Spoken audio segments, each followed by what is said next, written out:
오늘은 산에서 예수님께서 5, 6, 7장 말씀을 전하시고 이제 산 밑으로 내려온 말씀에 대한, 예수님의 삶에 대한, 또 예수님의 행적에 대한 부분들이 기록되어 있습니다. 먼저 5, 6, 7장을 좀 정리할 필요가 있는데 5, 6, 7장 말씀을 푹 과서 엑기스만 뽑은다라고 한다면 저는 이렇게 여러분들한테 말씀을 드리고 싶어요. 예수를 믿어서 우리에게 주어진 놀라운 특권이 있는데 이 5, 6, 7장이 그것을 우리들에게 어떻게 설명하냐면 하나님이 너의 아버지가 되어주신다라는 것입니다. 하나님이 나의 아버지가 되어주셔서 우리가 영적인 고아가 더 이상 아니다. 하나님이 나의 아버지가 되어주신다라고 하는 것은 나를 위해 울어줄 사람이 있고 나의 목소리에 신음에 반응해 주시는 분이 계신다고 하는 것입니다. 오늘 여러분에게 이 말씀이 여러분의 심령의 믿음으로 받아들여지는 시간이 되기를 바라요. 저희 아내가 언어치료사인데 보육원 아이들을 가르치고 치료합니다. 저희 아내가 담당하는 애들이 거의 보육원 아이들이에요. 제가 잘할 때는 고아원이라고 말을 했죠. 이 아이들의 형편에 대한 이야기들을 가끔씩 듣습니다. 어떻게 해서 보육원까지 오게 되었을까? 한 절반 정도가 미혼모의 자녀들이 많더라고요. 그러니까 너무 이른 나이에 책임지지 못한 그런 환경 속에서 아이를 갖게 되어서 낳아버린 거죠. 그리고 맡겨진 거예요. 그 다음으로는 깨어진 자녀, 가정의 자녀들이 보육원에 맡겨집니다. 그들이 가여운 이유가 뭐냐면요, 그들에게 우산이 되어줄 사람이 없고 그들이 힘들고 어려울 때 그 아픔을 그대로 마음에 간직한 채 울어줄 사람이 없다는 거예요. 그게 불쌍한 거예요. 그게 가여운 거예요. 우리는 원래 영적으로 고아라고 성경에서 말하죠. 그런데 예수를 믿어 하나님의 자녀로 입양이 되면 하나님이 우리의 아버지 되어주시고 예수 그리스도가 나의 편이 되어주신다고 하는 게 5장, 6장, 7장에서 하나님이 우리에게 들려주신 복이었어요. 각자가 살 길을 찾아야 되는 세상이지요. 고독한 삶입니다. 무엇을 가져도 텅 빈 마음은요 채울 수가 없어요. 그럴 때 내 편이 되어주시는 분이 계신다고 하면 얼마나 기쁜 소식인지 모르죠. 오늘 하나님이 여러분의 아버지 되어주신다고 하는 이 놀라운 진리가 성령님을 통하여 여러분의 심령에 새겨지는 시간이 되기를 간절히 바랍니다. 지난 시간에 잠깐 언급했던 문화관광부 장관을 지내셨던 이어령 씨에 대해서 이야기를 잠깐 나눴어요. 그분이 말기암의 고통 속에서 한 기자와 몇 개월간 인터뷰를 하면서 자기의 삶에 대한 어떤 가치관과 생각들을 고백해서 집필된 책이 있거든요. 이어령 씨의 마지막 수업이라고 하는 책이 있습니다. 그분이 유언으로 부탁을 해요. 나랑 인터뷰한 거 내가 살아있을 때는 내지 말고 내가 죽으면 내라고 해서 그 책이 출판이 됐는데요. 이어령 씨는 참 유능한 딸이 있었습니다. 총명한.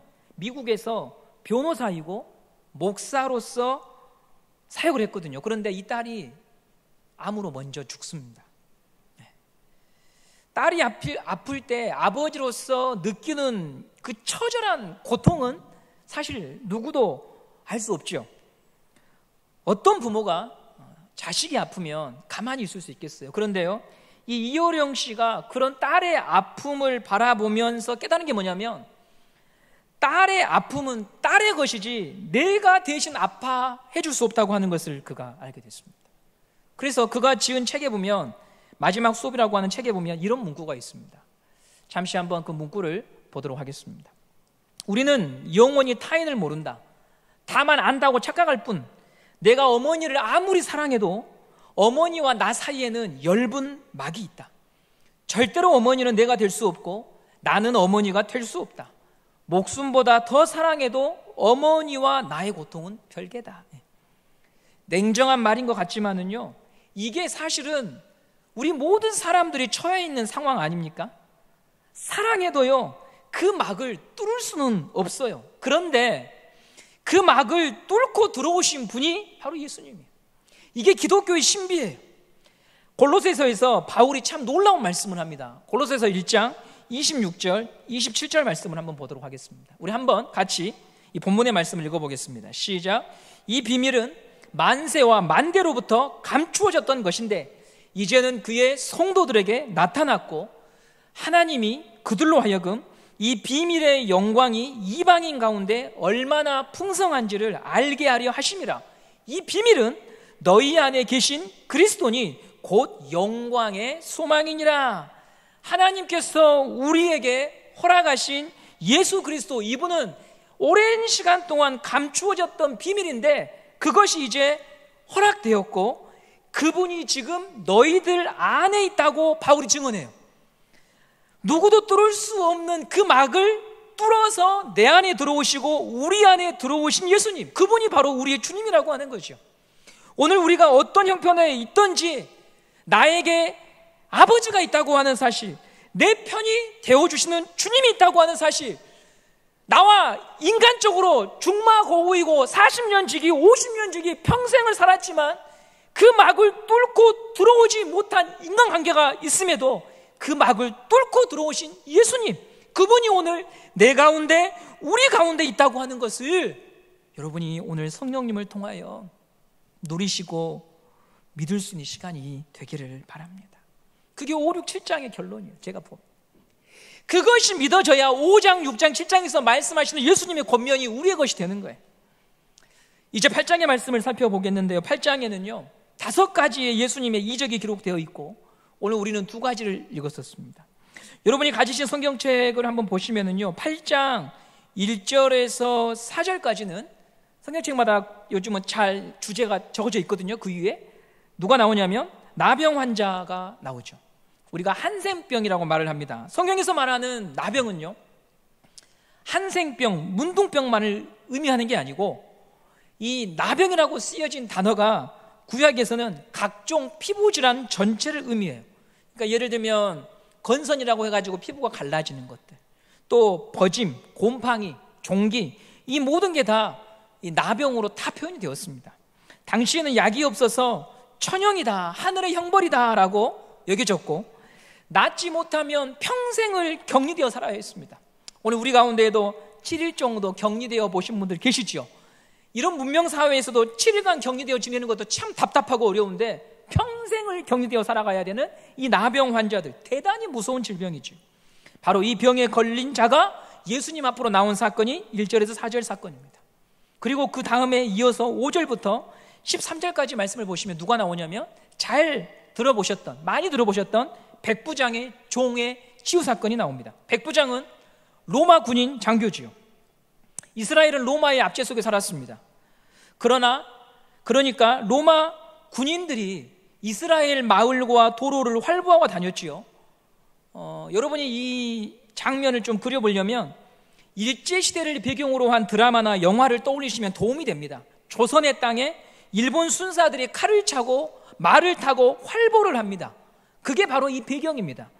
이때 로마군 장교가 예수님을 찾아옵니다. 그리고 간청을 하죠. 내 종을 좀 고쳐주십시오. 대단히 특이한 사건이에요. 왜냐하면 우리식으로 이야기하면 일본군 순사가 조선 청년 예수를 찾아와서 내 종을 고쳐달라고 간청하는 장면이니까 너무나 뜻밖인 일이지요. 너무나 뜻밖인 일이죠. 그게 바로 오늘 2번째 사건이고요. 그 사건에 이어서 3번째 사건은 베드로의 장모가 치유받는 사건입니다. 14절부터 17절까지 나타나는데 베드로의 장모가 열병에 걸렸어요. 베드로의 장모가 걸렸던 이 병은 신약학자들은 이렇게 추정을 합니다. 말라리아로 봅니다. 말라리아라고 하는 병은요, 우리가 여러 번 자주 익숙한 질병인데요, 작년에야 비로소 백신이 개발되었습니다. 지금 이 신약 성경이 쓰여진 때가 30년, 60년 시절인데요, AD. 굉장히 오랜 시간이 지났지 않습니까? 그럼에도 불구하고 현대의학으로 이 말라리아를 고치지 못했습니다. 백신이 없었어요. 수천 년 동안 수많은 사람들의 목숨을 앗아간 질병이고 그 질병이 지금 베드로의 장모가 걸려서 사선을 넘나들고 있을 때 예수님이 고쳐주었던 내용입니다. 자, 그러면 오늘 이 8장을 통해서 주님께서 우리에게 말씀하시고 계신 게 뭐냐? 예수님이 제자들을 데리고 산 밑에 내려온 게 8장 1절부터 시작된 일입니다. 그래서 8장에서 우리가 제일 처음으로 깨달아야 될 말씀은 뭐냐면 산 밑으로 예수님이 우리를 데리고 내려오신다고 하는 것입니다. 산 위에서는 5장, 6장, 7장의 말씀을 들으면서 제자들이 굉장히 행복했습니다. 여러분 마음에 하나님 말씀이 믿어질 때 어떻습니까? 기쁨이 있고요, 즐거움이 있어요. 하나님 말씀이 내 가슴에 울리면은요, 잠을 잘 자지를 못할 때도 있습니다. 찬송가가 계속 내 마음에서 틀어져 나오거든요. 그리고 내 주머니에 뭔가 이렇게 쓸 수 있는 재물이 있으면은요, 막 나눠주고 싶고요, 갑자기 어렵다고 하는 사람이 생각나고요, 막 그렇습니다. 여러분, 이게 우리가 은혜가 있을 때 일어나는 일들이에요. 예수님의 가르침에 아멘으로 화답했던 제자들과 사람들의 마음은 5장, 6장, 7절에서 그랬어요. 그렇게 감격하고 산 밑으로 내려왔는데 산 밑의 상황은 너무나도 다른 거예요. 문제가 산더미예요. 골치 아픈 일 투성이에요. 나병 환자에다가 질병에 걸린 사람에다가 죽어가는 사람들이 내 앞에 있는 거예요. 산 위의 상황과 산 밑의 상황이 얼마나 다른가를 8장이 보여주고 있어요. 예수를 믿고 사는 것은 고통이 전혀 없는 무균실의 삶이 아니라요, 눈물이 있고 죽음이 있고 고통이 있는 가운데에서 사는 것임을 오늘 8장이 우리들에게 가르쳐 줍니다. 우리는 착각하면 안 됩니다. 예수를 믿는 삶은 고통이 없는 삶이 아니에요. 예수를 믿으면 나만 혼자 붕 떠서 하하 호호 허허 이렇게 사는 게 아니에요. 지난주에 우리가 함께 보았던 말씀의 주제가 좁은 길 아니었습니까? 예수를 믿는 건 좁은 길이었어요. 인내가 필요하고요, 기다려야 되고요, 슬픔이 있고 오해가 있고요, 기도해도 당장에 응답되지 않는 현실에 슬픔이 있어요. 그런데 한 가지 우리에게 소망이 되는 것은 예수님이 먼저 이 산 밑으로 내려오셨다는 거죠. 우리 8장 1절 말씀을 한번 보도록 하겠습니다. 마태복음 8장 1절입니다. 시작. 예수께서 산에서 내려오시니 수많은 무리가 따르니라. 산 위에서 예수님이 말씀을 선포하신 후에 저와 여러분에게 너 이제 산 밑으로 내려가서 살아 이렇게 말씀하신 게 아니고요, 나와 함께 산 밑으로 내려가자 말씀하셨다는 거죠. 눈물 나고 비정하고 어떻게 말로 표현할 수 없는 이 삶의 고단함 속으로 주님이 나만 보내신 것이 아니고 내가 먼저 내려갈게, 너희도 따라오라고 말씀하십니다. 믿음은 도피가 아니라 믿음은요, 우리에게 용기를 줘요. 대면하고 맞서고 부딪히고 지나갈 수 있는 용기를 주는 것이 믿음이에요. 우리는 마음을 어렵게 하는 일들을 얼마나 수시로 만나는지 모릅니다. 눈 떠서 잠이 들 때까지 그런 일들 투성이 아닙니까? 집에서도 그런 일들을 만나고요, 부부관계 속에서 자식을 볼 때 한숨이 나오기도 하고요, 배우자를 볼 때도 그렇고요, 또한 직장에서 이웃과의 관계에서 어쩔 때는 교회를 와도 내 마음에 쉼을 얻기 위하여 교회에 왔지만 더 복잡한 문제들로 말미암아서 우리의 마음이 고통스러울 때가 있는 거예요. 산 밑의 상황이 그래요. 그럴 때마다 저와 여러분 이런 생각하게 됩니다. 아, 조용한 곳으로 좀 가고 싶다, 아무도 없는 곳으로 좀 가고 싶다, 그런 마음들이 문득문득 밀려오지 않습니까? 그런데 예수님이 우리에게 뭐라고 하시냐면 산 밑으로 가자고 하시는 거예요. 산 밑으로 가자고 하시는 거예요. 왜냐하면요, 문제투성이인 그 현실에 하나님의 나라가 임하는 것이 하나님의 뜻이거든요. 문제투성이인 그 현실에 예수 그리스도가 그 속으로 들어가셔서 거기에 아버지의 나라가 임하시도록 하기 위하여 주님이 오셨던 것이거든요. 예수를 믿는 것은 산 위에서의 기쁨과 은혜만 맛보고 사는 것이 결코 아니에요. 산 밑으로 내려가서 먼저 내려오신 예수님과 더불어서 내 눈앞에 펼쳐져 있는 그 현실을 믿음으로 살아내는 것이 제자의 삶입니다. 삶이 힘겨울 때 저도 이 사람 저 사람 붙잡고 물어봅니다. 어떠십니까? 어떻게 해야 됩니까? 그런데 그리고 나서 내린 결론이 뭐냐면요, 저보다 앞서서 그렇게 미리 해보신 분들이 뭐라고 말씀하시냐, 내가 생각한 천국은 어디 가도 없다는 거예요. 내가 바라는 천국은 어디 가도 없다고 하는 거예요. 산 밑의 현실은 설악산이나 무등산이나 조대뒷산이나 비슷하다는 거죠. 그래서 우리는 생각을 바꿔야 돼요. 산 밑에 먼저 내려와 계신 그 예수님, 그분에게 내 마음과 시선을 온전히 고정시키지 않으면 산 밑의 현실을 감당하지 못한다는 거죠. 먼저 와 계신 그 예수님께 내 마음과 시선을 드리고 그분을 쫓아가야만 이 좁은 길을 비로소 걸어갈 수 있다고 하는 것이죠. 어릴 때 저는 어머니와 함께 대인시장을 많이 갔습니다. 자주 갔어요. 지금이야 마트다, 또 택배다 해서 또 슈퍼마켓 주변에 너무나 많으니까 시장을 많이 가지 않지만, 그때는 먹거리, 입을거리 전부 다 시장에서 해결을 했습니다. 시장은 제 눈에 너무 신기했어요. 미꾸라지, 자라, 낙지, 고등어, 그다음에 골라 아저씨들, 길가 양옆으로 아줌마 아저씨들이 좌판을 깔아놓고 이거 사이소 저거 사이소, 10,000원 했던 것이 8,000원 했다가 5,000원 했다가 너무너무 신기했어요. 다양한 사람들을 볼 수 있었고 다양한 장면들을 볼 수 있었어요. 그래서 저는 시장 가는 것이 늘 기대가 되었습니다. 지금은 시장 상권이 예전만 못하지만 당시에는요, 늘 붐볐습니다. 길은 좁고 사람은 많고 시끄럽고 복잡했습니다. 그럴 때 어린 제가 길을 잃지 않으려면 한 가지 방법밖에 없어요. 시장 길은 너무 복잡하거든요. 여기 갔다 저기 갔다. 엄마 손을 꼭 잡고 가는 것, 그러면 안전하게 집에 올 수 있었습니다. 여기저기 부딪히기도 하고 밀쳐지기도 하고 하지만 어머니의 손을 꼭 잡으면 갔다가 돌아올 수가 있었습니다. 산 밑의 현실을 살아내는 방법은 주님 손을 붙잡고 가는 것밖에 없는 거예요. 말씀의 인도를 받는 거예요. 내가 앞서가는 것이 아니라 말씀이 나를 인도하도록 끊임없이 나를 부인하며 주님의 도우심과 돌보심을 구할 때 이 산 밑에 임하는 하나님의 나라를 우리가 맛볼 수가 있는 것이죠. 돌이켜보면 산 밑에 암울한 현실이 나를 절망에 빠뜨리는 것이 아니었고요, 제일 큰 시험은 주님의 손을 내가 놔버렸던 것입니다. 하나님이 없지, 내가 믿음을 가진들 이 현실이 바뀌겠어? 그러면서 내가 하나님 없이 결정하고 하나님 없이 판단했던 나의 불신앙이 나를 넘어뜨렸던 것이었죠. 그러니 오늘 우리는 무엇보다 이 8장의 현실 앞에서 필요한 게 뭐냐면, 주님 저에게 믿음을 주십시오. 주님 저에게 주님 바짓가랑이라도 잡고 갈 수 있는 믿음을 주십시오. 산 밑의 현실에 압도당하지 않고 먼저 산 밑으로 내려가신 예수님을 볼 수 있도록 제 눈을 열어 주시옵소서. 저희 청년부 지체가 이런 말을 해요. 교회에 오면 사람들이 보여서, 교회에 오면 싸우는 어른들이 보여서 교회에 오기 힘들다는 거예요. 왜? 공동회에 참석했더니 싸워, 재직회 때 참석했더니 싸워. 제가 그렇게 말합니다. 야, 저분들이 왜 싸우는지 알아? 하나님을 너무 사랑하고 교회를 너무 사랑해서 싸워. 너무 사랑해서 싸우는 거야. 너희들이 이해해.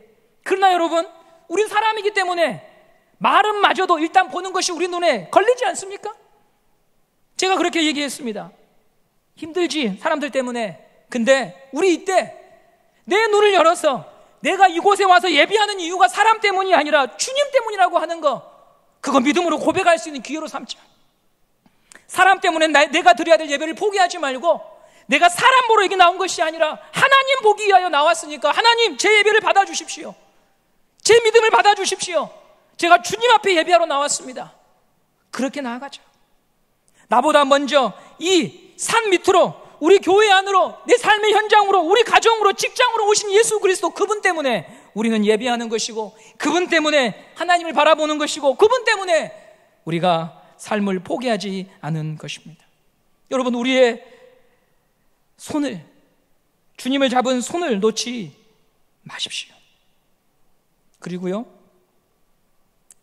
내가 정말 주님 손을 놓지 않기를 원합니다 기도할 때 하나님이 제게 들려주신 음성이 뭐냐면, 너 그거 알아? 너가 내 손을 잡고 놓지 않으려고 하는 것보다 내가 네 손을 놓지 않으려고 하는 사랑이 더 크다는 거 알아? 그래서 너가 걸어갈 수 있는 거야 라고 말씀하십니다. 여러분, 이 음성이 여러분에게 믿어지고 들려지기를 간절히 소망합니다. 내가 주님 손을 놓지 않기 위하여 붙드는 그 힘보다 자기의 아들을 잃지 않기 위하여 꽉 잡은 그 손을 놓지 아니하시는 아버지의 사랑이 있기 때문에 우리가 그렇게 밥 먹듯이 서로 다툼을 일으키기도 하고 갈등을 일으키기도 하지만 교회가 세워져 가는 거예요. 우리가 바라봐야 될 것은 사람이 아니에요, 여러분. 먼저 하나님과의 관계 속에서 나의 이 예배를 받으시는 그 하나님, 그분이 나의 하나님이시다, 아버지시다, 주님 홀로 영광 받아주시옵소서. 이 예배의 기쁨과 우리 예배의 목적이 회복될 때 우리는 다시 살아갈 수 있는 줄 믿습니다. 둘째로 8장을 통해서 얻을 수 있는 교훈은 마태복음 8장 17절 말씀에서 찾을 수 있습니다. 우리 마태복음 8장 17절 말씀을 보도록 하겠습니다. 시작. 이는 선지자 이사야를 통하여 하신 말씀에 우리의 연약한 것을 친히 담당하시고 병을 짊어지셨도다 함을 이루려 하심이라. 예. 마태는 유대인들을 대상으로 이 복음서를 기록했다고 했죠. 유대인은 구약 성경을 잘 알고 있기 때문에 마태는 그런 배경 속에서 구약 성경을 가장 많이 인용했습니다. 그리고 오늘 8장 17절 방금 우리가 읽은 말씀은 이사야서 53장에 있는 말씀을 마태가 인용한 것입니다. 방금 읽은 말씀 속에서 예수님은 어떤 역할로 나오시냐면 우리의 약함을 짊어지신다, 나의 약함을 짊어지신다, 이렇게 소개하고 있습니다. 그 말이 도대체 무슨 말일까? 나의 약함을 짊어지신다고 하는 말이 무슨 말일까? 이것을 보여줄 수 있는 본문이 오늘 나병 환자의 본문입니다. 나병 환자는 앞서 부정환자입니다. 사회와 가정에서 격리되었는데요, 이렇게 표현하고 싶어요. 주민등록이 말소된 사람이에요. 그런데 놀랍게도 이 사람이 무리 가운데, 군중 가운데 계신 예수님을 찾아왔어요. 격리 대상인데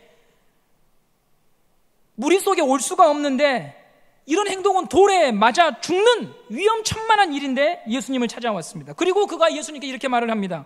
마태복음 8장 2절입니다. 한번 읽어보겠습니다. 마태복음 8장 2절입니다. 시작. 한 나병 환자가 나와 절하며 이르되 주여 원하시면 저를 깨끗하게 하실 수 있나이다 하거늘. 병을 고쳐달라고 말을 합니다. 주님 원하시면 제 병을 고쳐주시옵소서. 그러자 예수님이 8장 3절에 이렇게 말씀하십니다. 8장 3절입니다. 시작. 예수께서 손을 내밀어 그에게 대시며 이르시되 내가 원하노니 깨끗함을 받으라 하시니 즉시 그의 나병이 깨끗하여진지라. 아멘. 예수님이 손을 대자, 나병 환자의 몸을 손을 대자 깨끗해졌다라고 말합니다. 여러분, 이 사건은요 충격적이에요. 왜냐하면 이렇게 생각을 해보세요.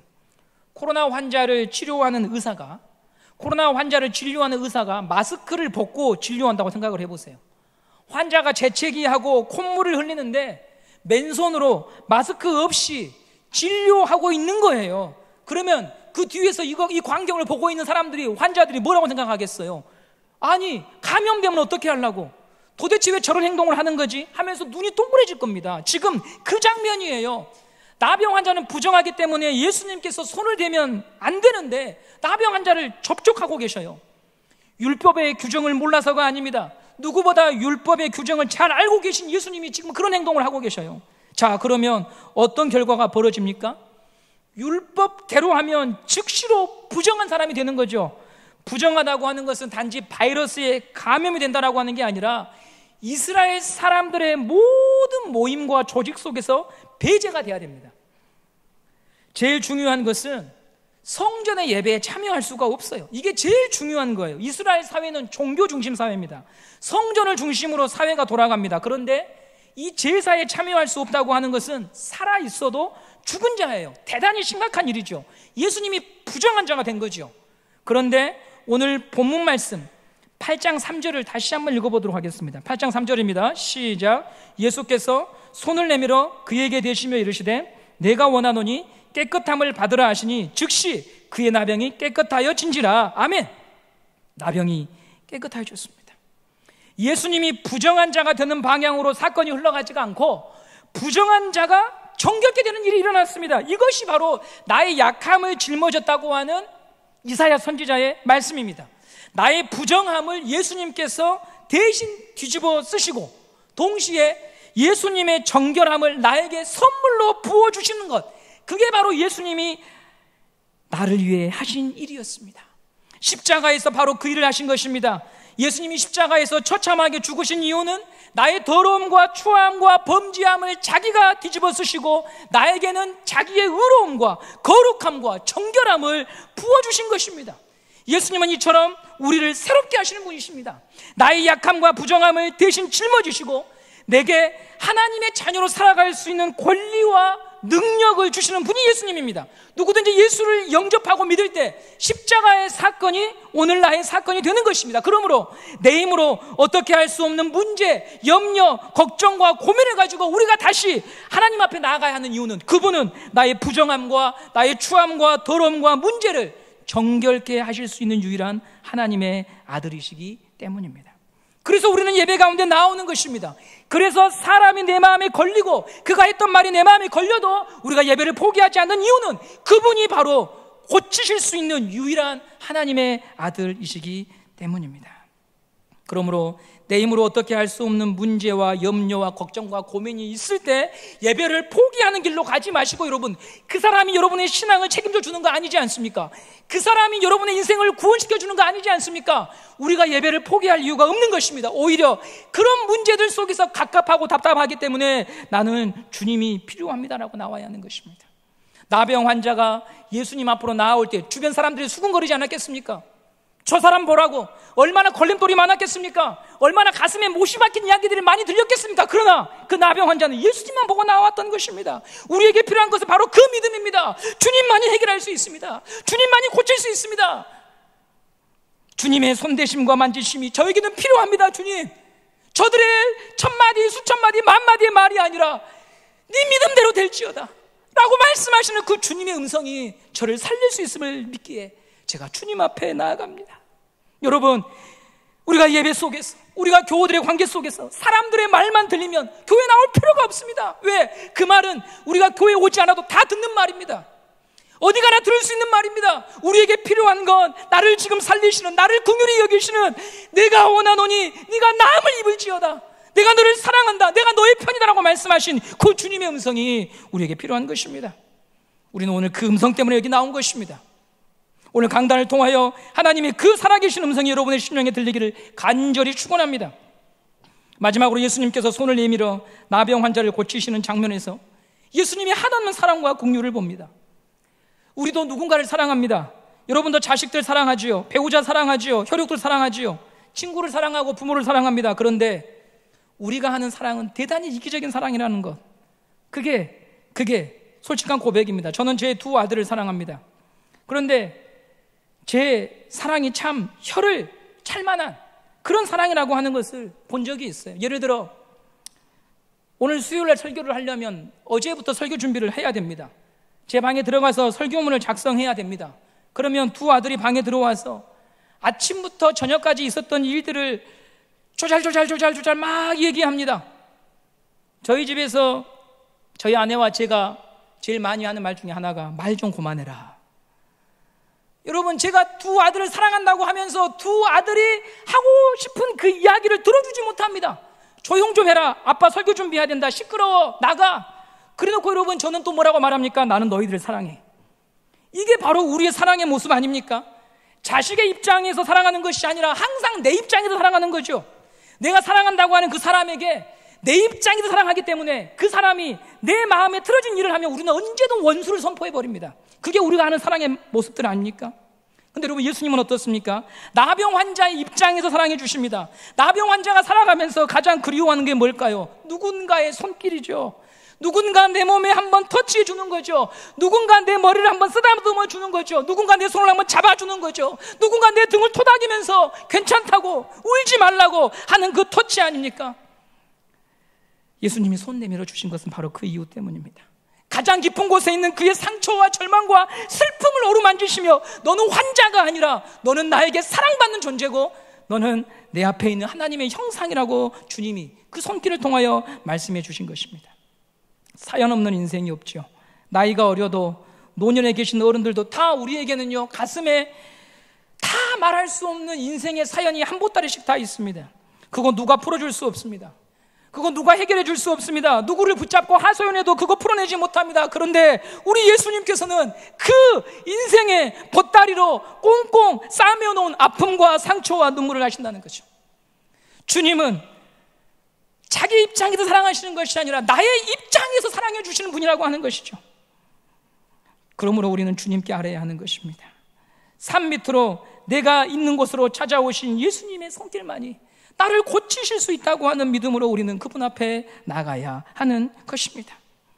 그리고 여러분, 오늘 설교의 결론으로 우리가 그 사랑을 받았기에 그 손으로 여러분도 누군가를 치유하는 사람이 되어야 합니다. 산 밑에서 울고 있는 또 다른 사람 곁으로 가서 내 방식의 사랑이 아니라 예수님께서 나를 사랑해 주셨던 그 방식으로 사랑해 주셔야 합니다. 그 방식으로 교회를 사랑해야 됩니다. 그 사랑이라고 하는 것은 항상 자기 부인과 자기 죽음을 동반한 사랑입니다. 내가 하고 싶은 선택이 있음에도 그것을 버리면서 그 선택을 부인하면서 그 대상이 살기 위하여 나를 죽이며 가는 것이 예수님이 우리에게 보여주셨던 사랑이라고 하는 것입니다. 아버지가 어머니에 대한 이야기를 다 해버렸다. 어머니가 아버지에 대한 이야기를 다 해버렸다. 그 가정에는 사랑이 있을 수 없습니다. 아버지는 어머니의 허물을 알고 있지만 그 어머니 허물을 감추어 줄 때 그 가정에 사랑이 있는 것이지요. 자기를 포기하고 부인하는 그 사랑, 예수님이 나를 사랑해 줬던 그 사랑만이 교회를 교회되게 하고 죄인이 구원받게 하고 병든 자들이 낫게 하고 거기에 생명이 있는 것입니다. 여러분, 우리는 법정에 있는 게 아닙니다. 우리는 가정에 초청받은 사람들입니다. 그 사랑을 우리가 예배를 통하여 날마다 먼저 누리시고 그래야 그게 가능하거든요. 머리로 되는 일이 아니에요. 내가 지금도 예수님의 그 사랑으로 여기 있는 자라고 하는 감격과 기쁨과 고백이 있을 때 나도 비로소 누군가를 향하여 나를 버리는 사랑, 내가 하는 사랑의 방식이 아니라 그의 입장에서 바라보는 사랑의 길을 걸어갈 수가 있는 것입니다. 부디 여러분의 삶을 통하여 누군가 예수 그리스도의 그 자기 부인의 사랑을 한 명이라도 볼 수 있다고 한다면 여러분의 삶은 존귀한 삶이요, 가치 있는 삶일 것입니다. 부디 우리 이 사랑 열심히 실천하고 훈련하다가 주님 앞에서 주님의 형상 회복하여 주님의 위로와 축하를 받는 하나님의 사람들 되시기를 간절히 소망합니다.